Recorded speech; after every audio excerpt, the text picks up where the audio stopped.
Bona tarda, benvingudes i benvinguts a la presentació del llibre Psicoteràpia Queer, organitzada pel grup de treball Psicologia Afirmativa LGTB de la secció de Psicologia Clínica de la Salut i Psicoteràpia del COP. Abans de començar, us recordem que l'activitat tindrà una durada d'1 hora, amb una primera part de ponència i un espai final destinat al torn de preguntes. L'activitat serà impartida per l'Ismael Cerón, autor del llibre, i l'Oriol García, coordinador de l'activitat. L'Oriol García és psicòleg, psicopedagog i neuropsicòleg. Té més de 15 anys d'experiència en el món de l'educació, des de l'educació especial fins a l'acompanyament emocional amb infants i joves amb dificultats per regular la seva conducta. És codirector del podcast Mariconsulta de Psicologia Queer i coordinador del grup de treball Psicologia Afirmativa LGTB del COP.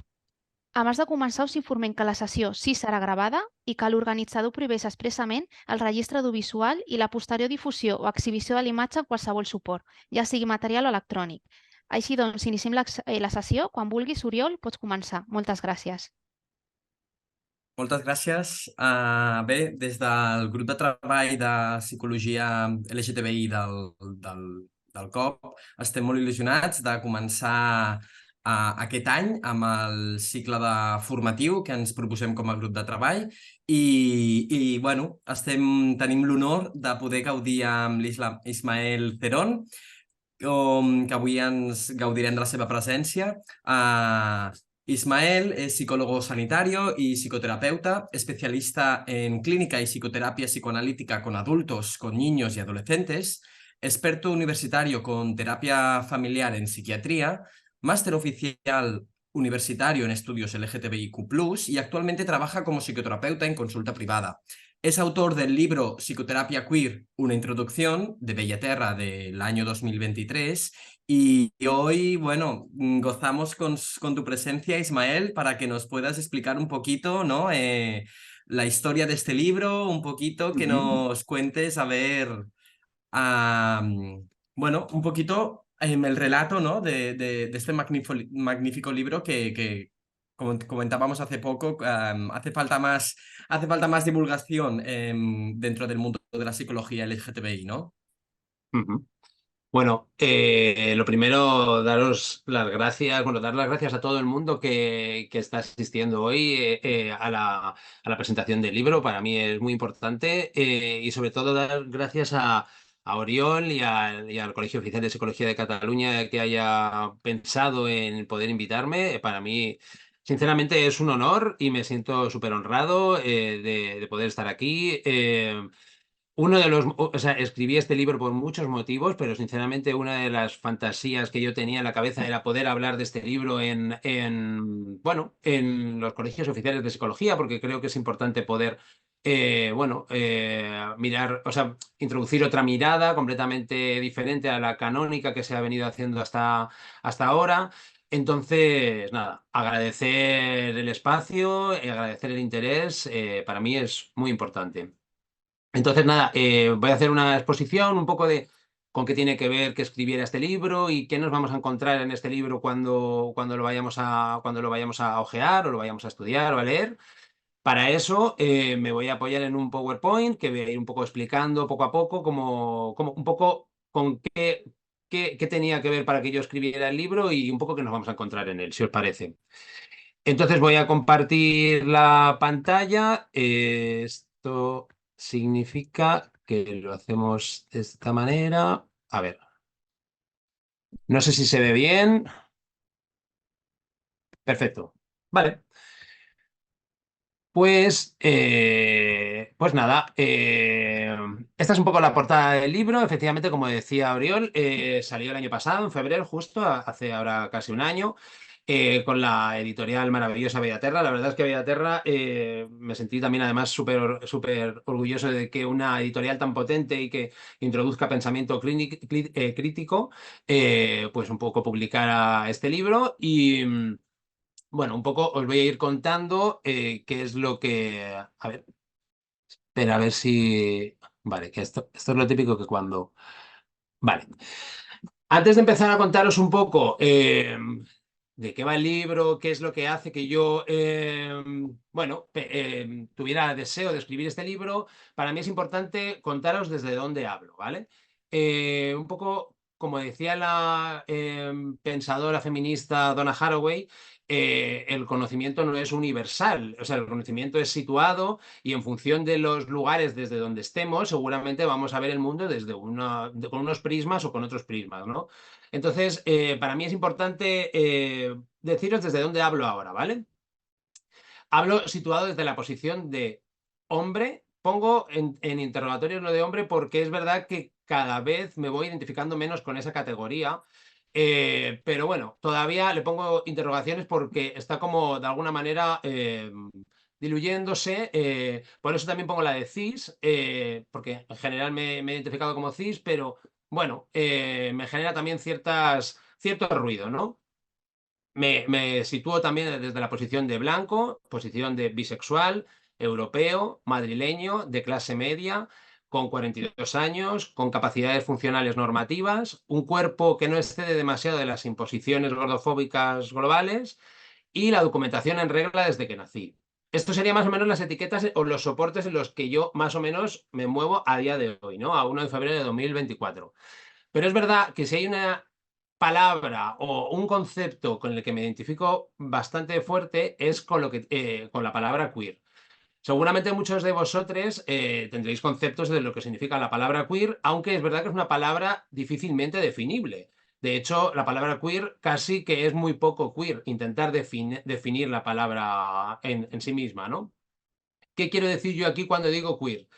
Pues que para mí es muy importante entender las etiquetas como soportes políticos donde en un momento dado nos mantenemos, pero no son un fundamento o una cosa natural que se mantiene para siempre, estática y que te petrifica para toda la vida. Es decir, yo no siempre me he sentido hombre ni con la misma intensidad, ni con la misma fuerza, por supuesto cis, no siempre el concepto de blanco o de blanquitud, pues según voy estudiando, por ejemplo, teorías coloniales, me siento de una manera u otra, no siempre me siento igual de madrileño o de europeo, mi clase media puede cambiar a más pobre o a más rica, mi edad va cambiando, mis capacidades también van cambiando, puede que mi cuerpo encaje menos o más adelante en las imposiciones un poco gordofóbicas. ¿Esto qué quiere decir? Que las etiquetas que aparentemente vivimos como naturales, como estáticas, como tú eres esto, eres hetero, eres hombre, y parece que eso es una condición natural,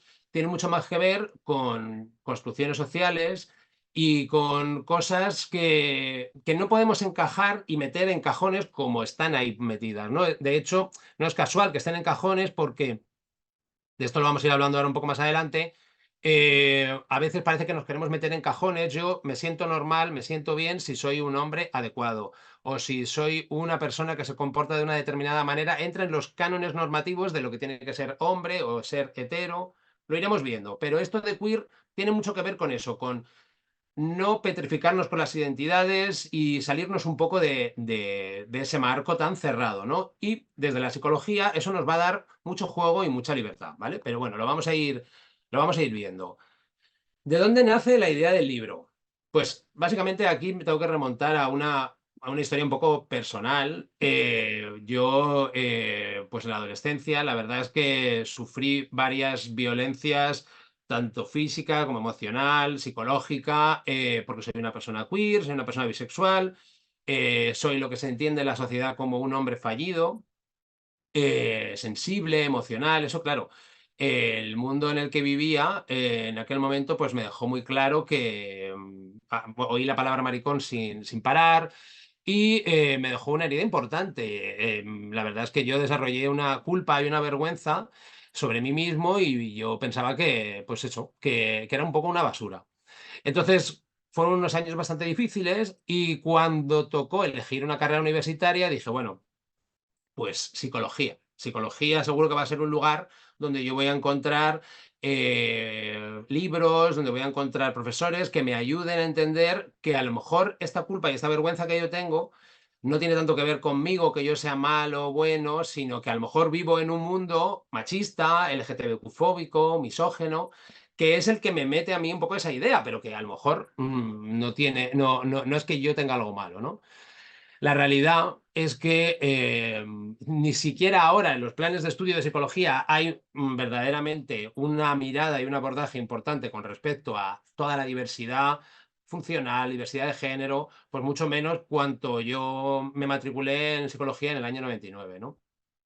Entonces, es verdad que un poco la idea de este libro era quizá poder encontrar el libro que a mí me hubiera gustado tener cuando yo llegué con 17, 18 años a la facultad y pensar en todas esas personas que heridas o todas esas personas queer o LGTB, esto también tiene que ver, luego lo veremos, que no es exactamente lo mismo, que encuentren ese libro que a mí me hubiera gustado tener para poder decir, vale, lo que me pasa no tiene tanto que ver con que yo tenga algo defectuoso, sino que, bueno, que vivo en un mundo donde hay una serie de opresiones que muchas veces están invisibilizadas y normalizadas y que hacen mucho daño y que te deterioran un poco la autoestima, ¿no?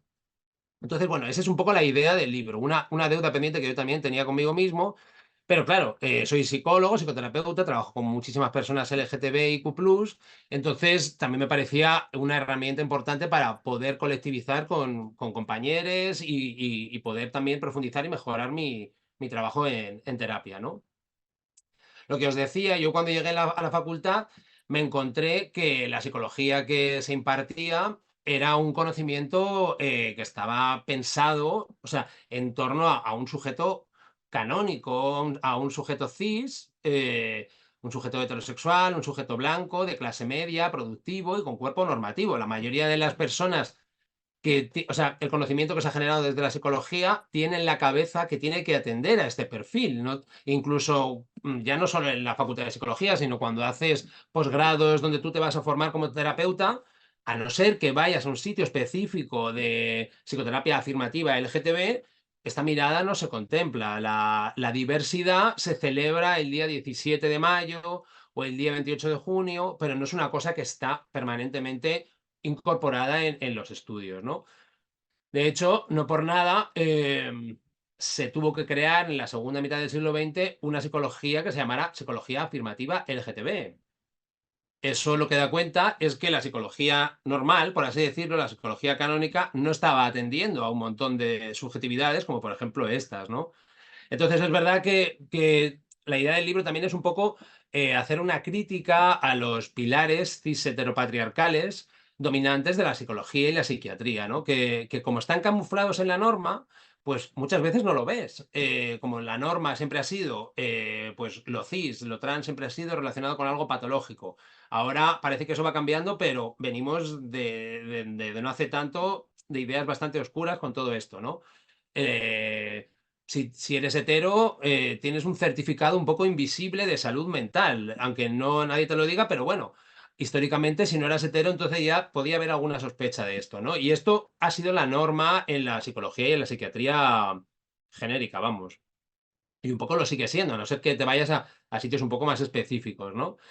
Aparte, también me apetecía hacer una crítica de cómo la psicología habitual no introduce una mirada interseccional en el paciente, cosa que, por cierto, me parece alucinante. Luego lo vamos a abordar un poco más, pero me parece alucinante cómo a veces la psicología se queda buscando como una verdad interna del sujeto que tiene que encontrar de manera arqueológica, el mundo intrapsíquico, y si me apuras piensa un poco en el contexto familiar o en el contexto relacional, pero como un montón de ejes de privilegios y opresiones a nivel macro, ¿no?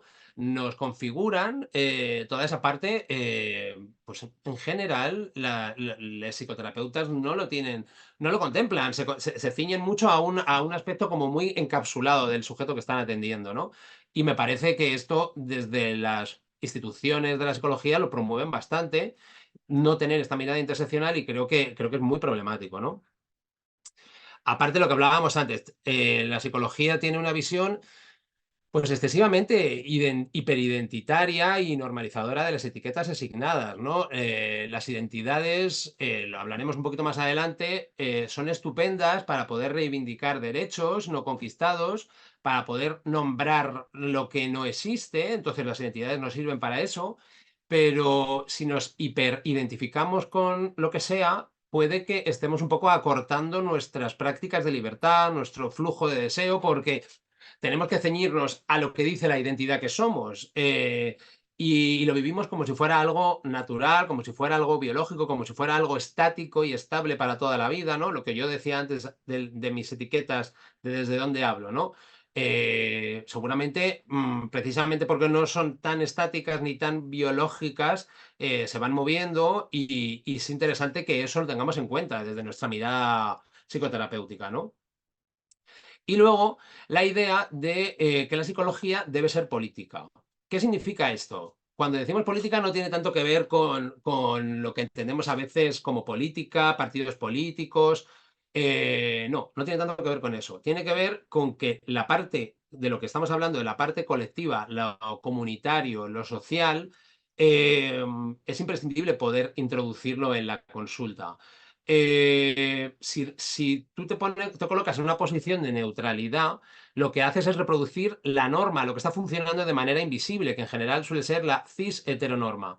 Si no pones una mirada política, quiero decir, si no estoy mirando cómo a esta persona le ha podido atravesar la gordofobia y qué mensajes han quedado inscritos en su cuerpo, cómo le puede estar atravesando el edadismo, la LGTBQ-fobia, la misoginia, el capacitismo, el capitalismo, la sociedad de clases, si no miramos un poco eso, hay un montón de información que nos estamos perdiendo y creo que la psicología y la consulta psicoterapéutica es el lugar privilegiado para poder abordar todas esas dolencias también, no solo las dolencias que nos vienen por nuestra familia o en contextos más cerrados, ¿no? Entonces, bueno, este sería un poco de dónde nace la idea del libro, ¿no?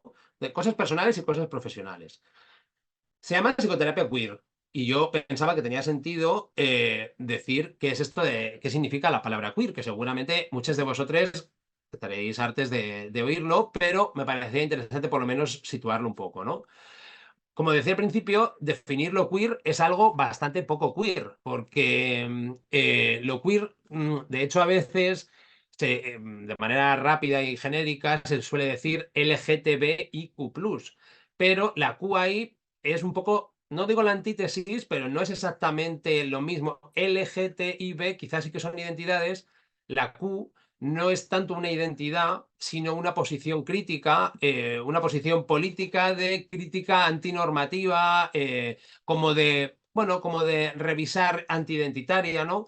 Entonces, por eso a veces es difícil de capturar en un significado canónico, ¿no? Y también por eso yo creo que muchas personas enemigas de lo queer le atribuyen al término queer significados que no tienen tanto que ver con eso, ¿no? Lo que pasa es que como no es tan fácil de definir, pues se les quieren colar ahí como cosas, bueno, un poco nocivas.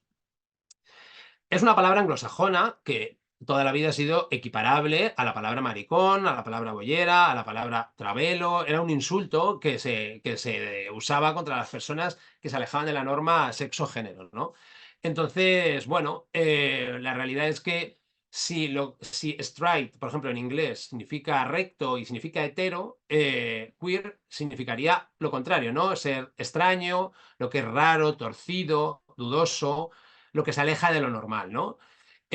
Como decía antes, no es una identidad más, es una posición político-vivencial crítica contra la cis heteronorma. ¿Eso qué significa? Pues que una persona puede ser LGTB y no ser queer. O una persona, o no tener un posicionamiento muy queer, o una persona puede tener un posicionamiento muy queer y no identificarse mucho con lo LGTB. Tampoco nos vamos a enredar demasiado en esto, el libro habla un poco de eso, pero bueno, como pincelada. La psicoterapia queer, que es un poco lo que habla el libro, se centra mucho en qué es una crítica a la normalidad, ¿no? Y de alguna manera en el libro de lo que se intenta hablar es qué es esto de lo normal. Porque claro, lo normal desde lo cotidiano a veces lo entendemos como si fuera algo, bueno, como si fuera algo universal, como si fuera algo impepinable.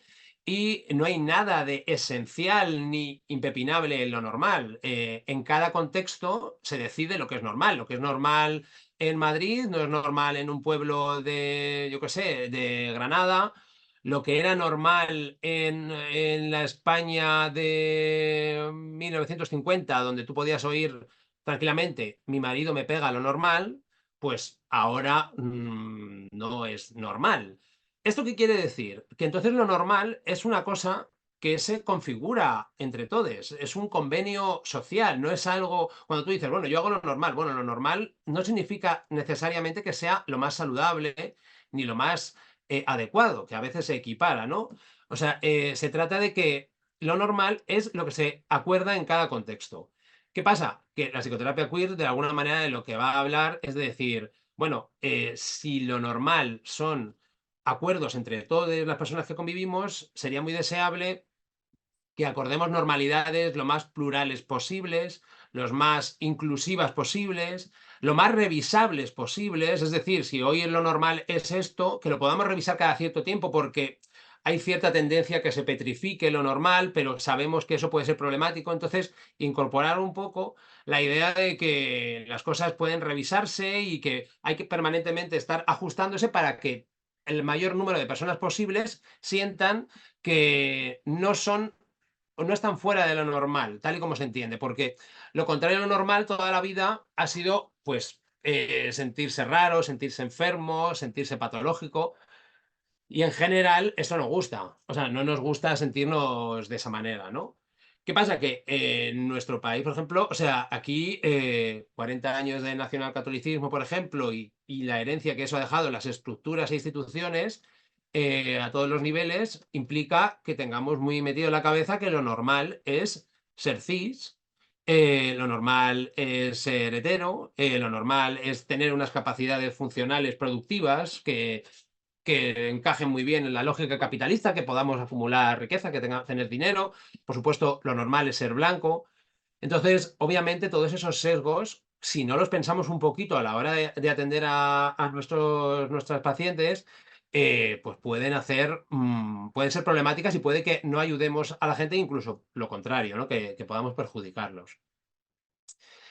La psicoterapia queer va a poner, y esto también lo habla el libro, va a poner va a hacer hincapié en la idea de colectivizar el malestar psicológico. O sea, de alguna manera lo que se denuncia es que las condiciones, lo que hablábamos antes, ¿no? Las condiciones de presión social y violencias estructurales, lo que viene siendo machismo, LGTBQ-fobia, misoginia, capacitismo, nos atraviesan y nos provocan a menudo sufrimientos psíquicos. Y demasiadas veces la psicología ha interpretado que eran patologías provenientes de la biología del sujeto, ¿no?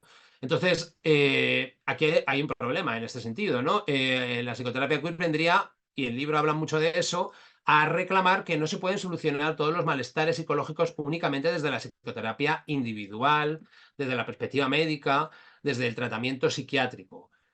Yo creo que es muy interesante en las personas que trabajamos en consulta y trabajamos con nuestros pacientes que entendamos que la consulta, la parte individual es una parte interesante, pero que sería muy potente y mucho más terapéutico que la persona lo pueda poner en conexión con ciertas colectividades que están cerca de su entorno, que los frutos que está dando la terapia individual se extrapolen a su entorno y de alguna manera poder politizar o socializar sus heridas va a ser mucho más potente. Me parece problemático la lógica en la que a veces nos metemos los psicoterapeutas, que es todo se soluciona con tu psicoterapeuta, tú y él o ella, y ahí todo se va a solucionar. Yo creo que es importante eso, colectivizarlo y de forma que se genere una comunidad, una identidad colectiva, interseccional, cada uno con sus singularidades, pero es bastante potente cuando tú politizas tus heridas.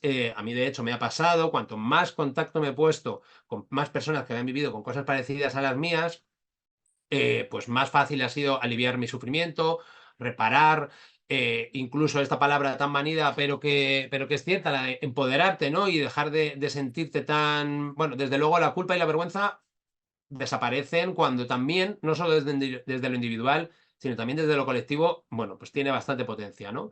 Salir del aislamiento psicosocial y, bueno, un poco eso, ¿no? No se persigue invalidar la dimensión individual del sufrimiento psíquico que daña a cada sujeto, obviamente, porque cada uno tenemos una biografía y cada uno tenemos nuestras singularidades, pero sí ponerlas en conexión con las opresiones estructurales que vivimos en nuestras sociedades.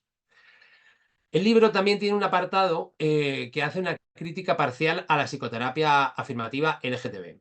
Digo parcial porque la psicoterapia afirmativa LGTB tiene muchas cosas muy buenas. Yo creo que para revertir el dolor de la injuria y del bullying LGTBQ-fóbico, pues obviamente poder sentirte con orgullo, poder entrar en determinados itinerarios donde eso te ayuda a poder entender que no tienes nada malo por tu orientación sexual, es muy potente y es muy válido.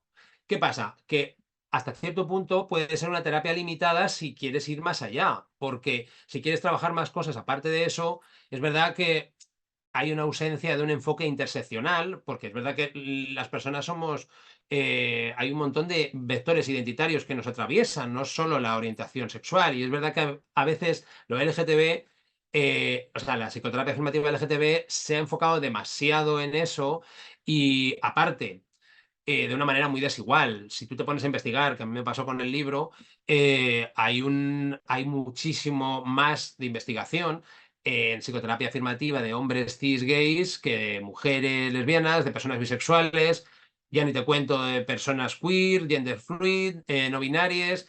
En general, a veces, bueno, por ejemplo, con todo el tema trans, todo el tema de la identidad de género, también ahora porque en los últimos tiempos la psicología más transafirmativa, bueno, ha emergido un poco más también por todo el debate de lo trans, pero en general ha quedado muy desigual y bastante empobrecido, ¿no?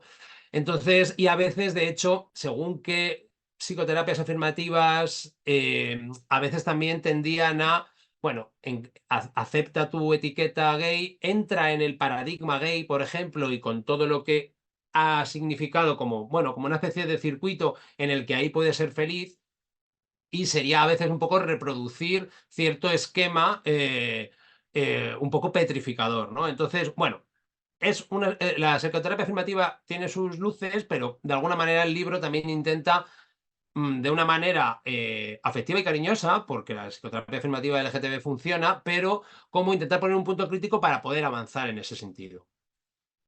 ¿Qué perseguiría? Un poco ya por entrar en los objetivos de qué perseguiría la psicoterapia queer y que es un poco el grosso del libro, ¿no? Pues un poco lo que hablaba al principio, ¿no? Cuando yo me colocaba en esas cajas cerradas de manera deliberada, lo pongo cajas, porque de lo que se trata es desdibujar un poco los límites de las categorías, que no sean como yugos que están encima nuestra, que nos, de alguna manera, consciente o inconsciente, nos conduzcan a una manera de tener que comportarnos y a sufrir porque no me estoy comportando como dice la etiqueta, ¿no? Pues no soy el hetero que tendría que ser, no soy el hombre que tendría que ser. Estas son cosas que se oyen en consulta, ¿no? Me salgo de lo normal, me cuesta esto, yo es que soy rarito para esto otro.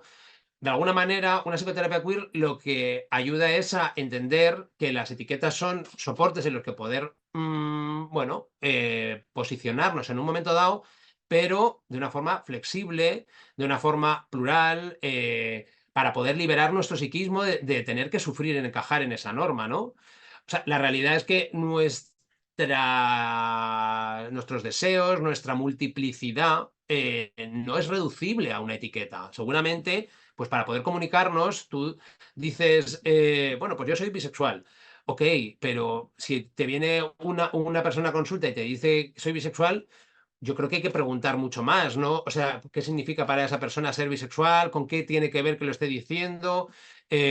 Porque puede ser una posición, pues, por una manera de comunicarse, pero nuestros deseos no son tan reducibles, ¿no? Y creo que hay que complejizar un poco mucho más eso y poder dar cabida a ver en ese contexto que vivimos a veces en jaulas un poco invisibles, que de repente te ponen etiquetas o te las pones tú y parece que no te puedes emancipar de ahí y que te sientes un poco mal porque no soy suficientemente X.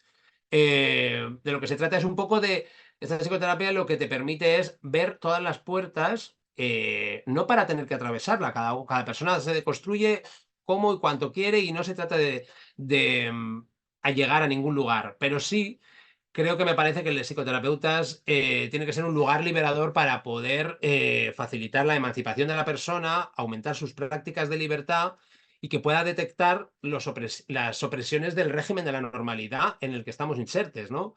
cuando digo régimen de la normalidad, no solo me refiero a tener que reproducir una manera canónica de ser hombre o de ser mujer, sino una manera canónica de cómo me tengo que comportar en pareja, cómo tiene que ser la amistad, cómo tiene que ser una familia.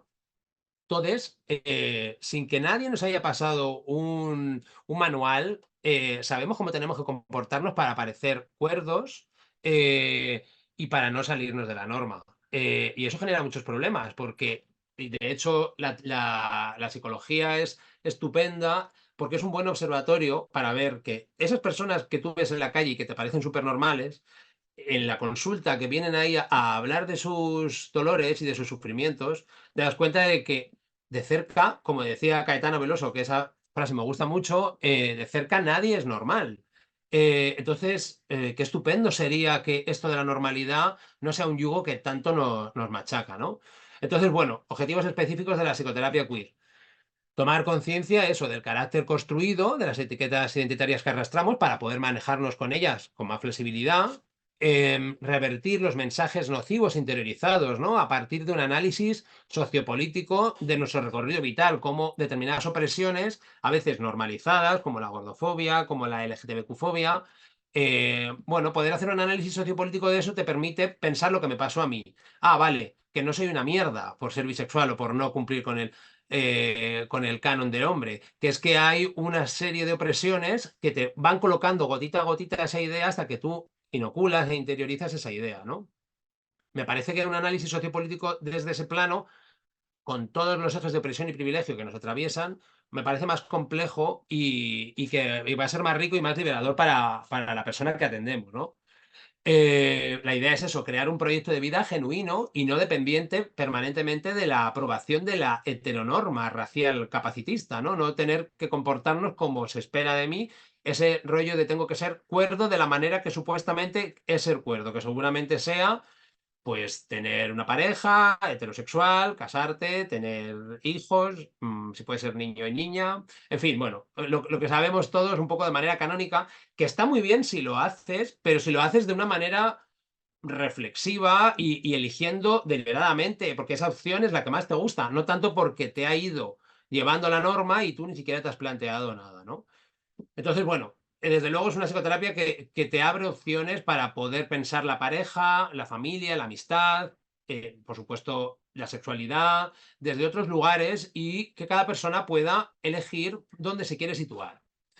Por supuesto, indicadores de salud mental desde esta psicoterapia no tiene tanto que ver con que encajes en la lógica y que ya no tengas ansiedad para poder volver al trabajo, o como muchas veces hay como objetivos en muchas terapias, sino que la idea es que tú puedas, que te den ganas de vivir con entusiasmo lo que te queda, que tengas, que valores la emocionalidad y no siempre la mega racionalidad, que vivimos en un mundo donde parece que lo emocional es algo muy problemático y lo racional es la verdad suprema.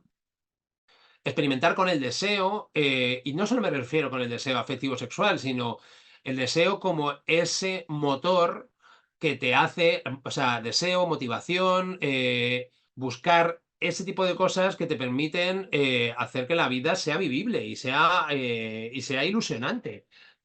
Que no siempre creo que estos componentes están colocados en los espacios terapéuticos, ¿no? Casi que a veces son más una cuestión de adaptabilidad al medio. Y creo que una sola adaptación al medio puede ser muy problemática. Entonces, bueno, todo esto, por supuesto, sin tampoco anestesiar ni negar el dolor, que también vivimos a veces en momentos donde parece que uno no puede estar triste y tiene que estar permanentemente con una sonrisa, ¿no? Y yo creo que desde esta psicoterapia también te permite eh, comprender y vivir ciertas sensaciones que te van a pasar en la vida. Si se muere alguien que quiero, pues tampoco voy a anestesiar ese dolor, voy a poder elaborarlo, voy a poder compartirlo con mi gente, en fin, un poco por seguir avanzando. ¿Qué implicaría, a modo de resumen, cuirizar la psicoterapia, ¿no? Pues eso, que las etiquetas identitarias nos encasillan, nos pueden acortar y pueden constreñir nuestras posibilidades de ser. Usar las etiquetas identitarias de forma estratégica para reivindicar derechos, pero sin petrificarnos en ellas, ¿no? Que no son verdades absolutas. Dejar de domesticar nuestros deseos, nuestros pensamientos, nuestras conductas para encajar en la etiqueta identitaria que arrastramos. que nuestro impulso vital se escape cuando quiera escaparse y que no tengamos miedo de que se escape de las jaulas identitarias y que podamos tener más prácticas de libertad, de tal manera que podamos potenciar nuestras singularidades y relacionarnos con otras personas, cada una desde sus singularidades, ¿no? Que no únicamente compartir, o sea, compartir experiencias vitales con quien tiene mi misma etiqueta identitaria. Es decir, si me siento hombre, entonces solo me relaciono con hombres. Me siento gay, solo me relaciono con personas gays. Bueno, te limita mucho. En un momento dado puede ser interesante para, sobre todo si perteneces a una minoría, para poder sentir comunidad y poder sentirte respaldado, ¿no? Pero también tiene algo limitante si yo solo me relaciono con las personas con las que comparto mi etiqueta, ¿no? Igual sería interesante hacer, si utilizamos la palabra identidad, identidades como más transversales, más interseccionales, donde nos relacionamos desde nuestras singularidades. Bueno, por supuesto, de una perspectiva interseccional, lo que os decía antes, ¿no? Se incluye un análisis psicosociopolítico, donde se toma conciencia de no solo lo intrapsíquico, lo familiar o lo relacional, sino que se ve pues, todas estas violencias, ¿no? Machismo, LGTBQ-fobia, misoginia, lo que os comentaba antes. Y cómo han moldeado nuestra autoestima y nuestra subjetividad, nuestra manera de ver el mundo. Lo que pasa es que es importante, y esto quería destacarlo, ¿no? Que la interseccionalidad tampoco es un sumatorio de opresiones, que a veces se entiende como que no es una fórmula que tú puedas aplicar de, bueno, racismo más LGTBQ-fobia es igual a determinados síntomas que ha desarrollado. Cada eje de opresión o privilegio tiene su propia idiosincrasia, por lo que no podemos equipararlas y como si fueran intercambiables, ¿no? Yo creo que es importante que pongamos el foco en cómo estas opresiones y privilegios se han entretejido o se han ensamblado en cada historia particular de cada persona. Las biografías son importantes. Es importante que tengamos aquí conocimientos teóricos acerca de cómo inciden cada eje de opresión o privilegio en las personas, pero que las atravesemos mucho con la biografía singular de la persona que atendemos. Eso también aborda el libro. Em, bueno, habla mucho de cómo ha influido en mi autoestima y en nuestra subjetividad, obviamente, ser una persona con determinados privilegios o determinadas opresiones. Obviamente, por resumir mucho y por poder avanzar, una persona que sea de clase económica acomodada, pues va a sentir que tiene más derechos, de manera interna, interioriza que tiene más derechos y que se siente tan seguro y que el mundo está ahí para esa persona que puede, a lo mejor se siente más seguro para pedir derechos o para pedir cosas que necesita, que a lo mejor una persona que siempre ha sido de clase más media baja, entonces de alguna manera interioriza que él es más pequeñito, que no tiene derechos, que bastante es que ha llegado hasta no sé dónde. O una persona con diversidad funcional puede acabar interiorizando perfectamente que es una persona que se le puede tratar con paternalismo, que se le puede tratar con cierto rechazo. Obviamente, si eres una persona cis, si eres una persona blanca, si eres una persona heterosexual, todas estas cosas seguramente no te las planteas porque el mundo va en los raíles en los que deben ir y tú encajas ahí. Entonces, aunque no lo veas, a ti se te has pedido un certificado de salud mental, invisible, pero lo tienes. Entonces, bueno, este tema me parece interesante que se pueda incluir en la terapia, ¿no? Eh, ¿Qué pasa? La psicoterapia queer no es algo que flote en el universo y que no tenga marcos teóricos que lo sostengan, ¿no? Columnas. Son muchísimas. Yo aquí las voy a nombrar simplemente. En el texto, en el libro vienen más desarrolladas, pero yo he elegido estas, pero podrían ser muchas más, porque como voy a explicar ahora un poco más adelante, la psicoterapia queer lo que pretende es beber de múltiples fuentes, no solo desde la psicología. Bueno, referentes que podrían ayudarnos a nivel teórico para quien le pueda interesar a queerizar la psicoterapia podría ser Freud y algunas de sus partes, porque es verdad que Freud es una persona muy controvertida que tiene cosas muy avanzadas y cosas muy retrógradas, ¿no? Pero es verdad que en el libro yo rescato las partes más interesantes que desde luego sirven mucho para queerizar el trabajo en consulta. Foucault y su constructivismo radical contra las verdades heterosexistas, Judith Butler, y la performatividad de género, Paul Beatriz Preciado. Rosy Braidotti y algunos psicoanalistas bastante queer que, sobre todo en Argentina y en Brasil, que son muy potentes, están haciendo un trabajo muy importante. Entonces, en el libro lo que hago es una síntesis de sus ideas principales de manera accesible, porque es verdad que a veces como les teóricos queer son a veces como demasiado complejos o demasiado eruditos, y de alguna manera el libro lo que pretende es aterrizar un poco todas esas ideas en algo un poco más digerible y que además se pueda poner en práctica en la consulta, ¿no? Lo que os decía, la psicoterapia queer pretende combatir la fragmentación del conocimiento. ¿Qué significa esto? Pues con esto de que hablábamos de las etiquetas, que te petrificas, bueno, pues si yo soy psicólogo, entonces yo no va a haber contenidos de la educación social, ni de la filosofía, ni de la sexología que me puedan ayudar con mis pacientes, ¿no? Yo creo que esto es un problema. Esto es un problema de la sociedad capitalista en la que vivimos, en que si eres psicólogo tienes tu nicho de mercado concreto de lecturas y de temas a los que tienes que ceñirte. Si eres filósofo, pues tienes tu nicho. Si eres educador social, tu nicho.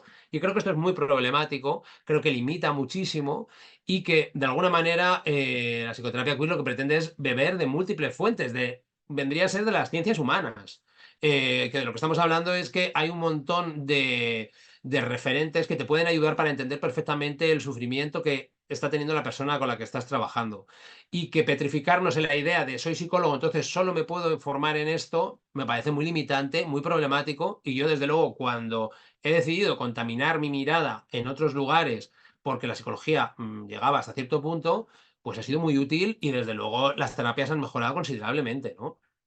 Entonces, por supuesto, referentes dentro de la psicología, sería estupendo también desde una psicología crítica o un psicoanálisis crítico, que en mi opinión, como no vayas a un sitio específico, en pocos sitios te van a hablar, por ejemplo, de Ian Parker, de David Pavón Cuellar, Fran Fanon, Deleuze y Guattari, Sueli Rolnik, Domenico Ur. Yo dejo ahí los nombres por si os interesa investigarles, porque desde luego son psicoterapias críticas. La psicoterapia queer entraría dentro de lo que son las corrientes de las psicoterapias críticas, y creo que aportan una serie de herramientas importantísimas para poder atender en consulta, ¿no? Pero referentes no psicólogos que pueden ayudar muchísimo y que son imprescindibles, como puede ser Audre Lorde. Yo pongo aquí algunos, pero hay muchísimos más. Audre Lorde, Virginia Woolf, Robert McRuer, de la teoría CRIP, Soledad Arnau, Kimberly Crenshaw con todo lo que tiene que ver con el concepto de interseccionalidad. En fin, combatir un poco esta fragmentación del conocimiento que también hemos normalizado, y dices, bueno, pues eso no va conmigo. Bueno, pues sí va contigo. Las ciencias humanas sí van contigo y sí que te van a ayudar para poder atender a las personas con las que trabajamos. El principio de Tocobaya, y voy a ir un poco acelerando para dejaros también un ratito para poder debatir. El principio de Tocobaya tiene que ver con un concepto que trabaja Preciado, creo que él lo trabaja en su libro Texto Yonki. Un poco por resumir, tiene que ver con que de poco sirve que leamos libros o que nos formemos en determinadas cosas si no lo pasamos por nuestras tripas un poco, si no nos cuestionamos un poco de eso, autocobaya, que nosotros también seamos un poco, asimilemos lo que estudiamos y que nos haga cuestionarnos cómo nos hemos construido también nosotros como personas, como profesionales, seguramente desde una perspectiva cis heteropatriarcal, racial y capacitista, que veamos nuestros sesgos, que de alguna manera es el arte de la autovivisección. Si yo quiero transformar a la gente, también me tengo que transformar un poco yo, tengo que incorporar esta mirada, no que sea como un ropaje que yo me coloco encima de forma artificial, pero me quito. De alguna manera te tiene que atravesar algo, desde el lugar que sea, pero nadie se libra de sufrir ejes de privilegio y de opresión. O sea que poder pensarse a sí mismo creo que es interesante, y que eso se filtra además en las terapias. Bueno, efectivamente vamos terminando. Cuando he visto esta diapositiva he dicho, vale, estamos cerrando. En el libro, bueno, trabajo mucho el concepto de deconstrucción. El concepto de deconstrucción, además, ahora mismo es una cosa además super pop, que se oye por todas partes: masculinidades deconstruidas, deconstrúyete. A mí me parece interesante cómo lo trabaja el filósofo Jacques Derrida, pero bueno, él dedicó toda su vida a trabajar sobre este tema, y además de una manera como muy profunda y erudita. Como mi idea era hacerlo de una manera más fácil y digerible, de lo que se trata, de lo que habla en el libro es, bueno, una idea como muy reducida y muy pequeñita de lo que él trae, ¿no? De alguna manera, Derrida lo que dice es que el lenguaje, tal y como hablamos, muchas veces eso influye mucho en cómo pensamos, ¿no? O sea, el pensamiento y el lenguaje tienen mucho que ver y muchas veces estamos pensando con el lenguaje que hemos aprendido.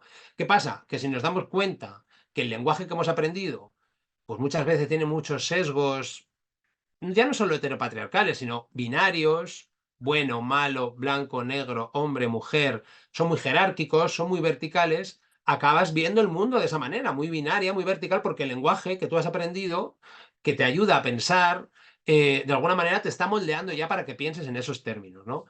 Entonces, de lo que hablamos un poco es cómo poder hacer que el lenguaje se deconstruya un poco, no hacerlo tan vertical, y favorecer que algunas palabras que nosotros utilizamos, favorecer que emerjan nuevos significados. Ahora me voy a explicar con ejemplos para que sea más fácil. Pero resignificar conceptos que utilizamos habitualmente. A lo mejor tenemos un concepto canónico de lo que es el género, de lo que es la raza, de lo que es el sexo, de lo que es la orientación sexual. Y sería interesante que quizá en nuestras consultas, en nuestras terapias, introduzcamos nuevos significados sobre lo que es el género, sobre lo que es la raza, quitándole un sesgo cis heteropatriarcal y ofrecer a nuestros pacientes nuevas maneras de pensarse.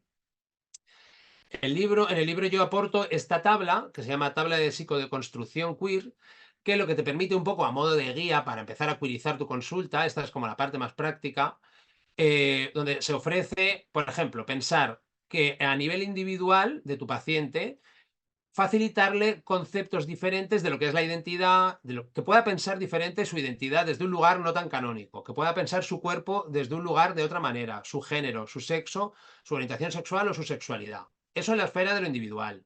Por ejemplo, en la esfera relacional, pues que pueda pensar la amistad de otra manera, el amor, la pareja, el matrimonio, la familia, la maternidad, la paternidad, desde otros lugares, para luego quedarse donde quiera, pero por lo menos poder abrir todas esas puertas, ¿no?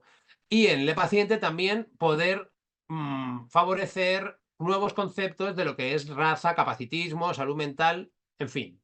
Por ejemplo, a nivel individual, pues en vez de entender, os voy a poner un ejemplo de cada uno y ya cerraríamos. El cuerpo, lo estándar que hemos entendido es que es una entidad natural y biológica diferente en función de la genitalidad, pene o vagina. Ese es el concepto canónico, el cuerpo masculino y el cuerpo femenino, el cuerpo del hombre y el cuerpo de la mujer. Tú te vas a a los libros de texto y es lo que encuentras. Si nosotros podemos introducir en la consulta también otras maneras de mirar el cuerpo, como por ejemplo que el cuerpo es un lugar donde se inscribe la intersección de lo biológico, pero también de lo social, en función de cómo sea tu cuerpo, te vas a poder socializar de una manera u otra, vas a poder ligar o no ligar de unas maneras u otras, con unas personas u otras. En lo lingüístico, te van a llamar de unas maneras u otras, y todo eso se inscribe en tu cuerpo. Se depositan mensajes de salud o de patología, en función de una lógica gordófoba o estéticamente violenta. Se presupone el género también a través de tu cuerpo, el binarismo de sexo, el racismo, el capacitismo. Entonces, de repente en tu consulta, el cuerpo tiene otra dimensión y mucho más rica de la que se pueden trabajar muchas cosas, ¿no? En el libro vienen significados alternativos de todas esas que venían en la tabla. Aquí os he traído una de cada una porque si no, no vamos de tiempo. Por ejemplo, cuidizar la familia. Pues el significado estándar es el entramado de relaciones caracterizado por el parentesco, la filiación, la consanguinidad o el matrimonio. Tiene un componente claramente biologicista, ¿no? Bueno, pues introducir en nuestras consultas también un concepto queerizado de familia significa ofrecer la posibilidad de pensar un entramado de relaciones que no tiene por qué tener que ver con el grupo primario donde crecimos, sino con las personas que a lo largo de tu vida decides construir vínculos de lealtad, de fraternidad, son independientes del género, de la orientación sexual, las familias o del color de piel de las personas. Y me parecería interesante que, por ejemplo, en las consultas, que muchas veces los psicoterapeutas tenemos ahí en la cabeza de hacer un genograma para colocarte con el paciente que tienes, que no siempre sean biológicos. Tú puedes hacer un genograma también de las personas más importantes de tu vida y a partir de ahí organizar quién es esta persona, pero no siempre desde padre, madre. Creo que se acaba reproduciendo siempre en lógicas, pues eso, que no facilitan mucho, ¿no? Y último ejemplo, a nivel comunitario, pues, por ejemplo, ¿qué es la capacidad? Pues en vez de el significado canónico de que se establece como normal que todos tenemos que tener capacidades funcionales en pleno rendimiento para producir, porque cuanto más produces, más vales, esto es un poco el concepto de capacidad, si no se te llama discapacitado o minusválido, y habitualmente se te trata con condescendencia, con paternalismo, con rechazo. Pues a lo mejor sería interesante que en la cabeza, los psicoterapeutas, tengamos que el capacitismo también tiene que ver con algo que denuncia cómo el sistema neoliberal capitalista valida a las personas en función de su capacidad para producir, generando taxonomías de personas. Los cuerpos no tienen fallos, es el contexto depredador de cuerpos el que no se adapta a la multiplicidad de cuerpos y mentes que caracterizan la especie humana, ¿no? Cada concepto de esta tabla viene un poco a modo de ejemplos para que te sirvan un poco de, bueno, para ver si desde ahí te sirve para poder cullizar la consulta, ¿no? Sencillamente decir, para terminar, no es una psicoterapia de felicidad instantánea ni un fast feel good, es algo que se tiene que ir cociendo, pero no es un libro de autoayuda, por así decirlo. Persigue más eso, colectivizar nuestro malestar emocional por vivir en los contextos que vivimos y de alguna manera eso, ¿no? Poder combinar algunos marcos teóricos reformistas para poder operar sobre la cotidianidad de la persona que estás atendiendo, pero también con unos marcos más revolucionarios o más emancipatorios, y tú a partir de ahí puedes ir ajustándote en función de cada consulta. En resumen, es una psicoterapia interdisciplinar, bebe de muchísimas fuentes, sobre todo de las ciencias humanas, pretende hacer un análisis sociopolítico interseccional de la ideología normativa dominante que ha moldeado al sujeto, pretende romper el silencio de las violencias estructurales vividas para crear un discurso empoderador y emancipador, quitarnos un poco los sesgos coloniales y heteropatriarcales que están en nuestro discurso consciente e inconsciente, y favorecer de alguna manera que cada persona pueda emanciparse psicológica y existencialmente en función de su proyecto vital ajustado a sus necesidades y deseos y no a lo que se supone que es lo cuerdo, lo sano y lo normal. En fin, esta sería un poco las ideas principales que vienen en el libro y un poco la síntesis de lo que aborda. Voy a beber porque... Bueno, Ismael, muchísimas gracias, la verdad. Am, Creo que es muy necesario, ¿no? Me ha gustado mucho, ¿no? Cuando hablabas de la posición de la psicología, ¿no?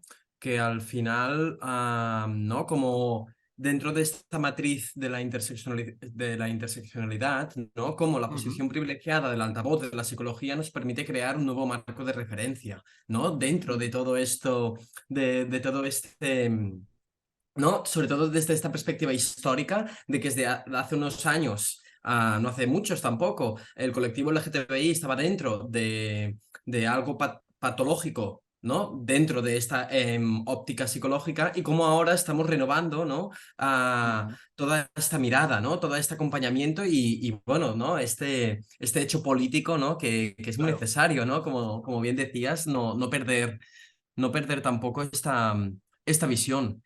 Yo, Claro. Ismael, te quería preguntar si has recibido muchas críticas, muchas puntos de vista contradictorios, ¿no? Por no decir opresores, pero no dentro del colectivo LGTBI, sino del colectivo psicológico, ¿no? Desde otros autores que, bueno, tengan otras formas de pensar o...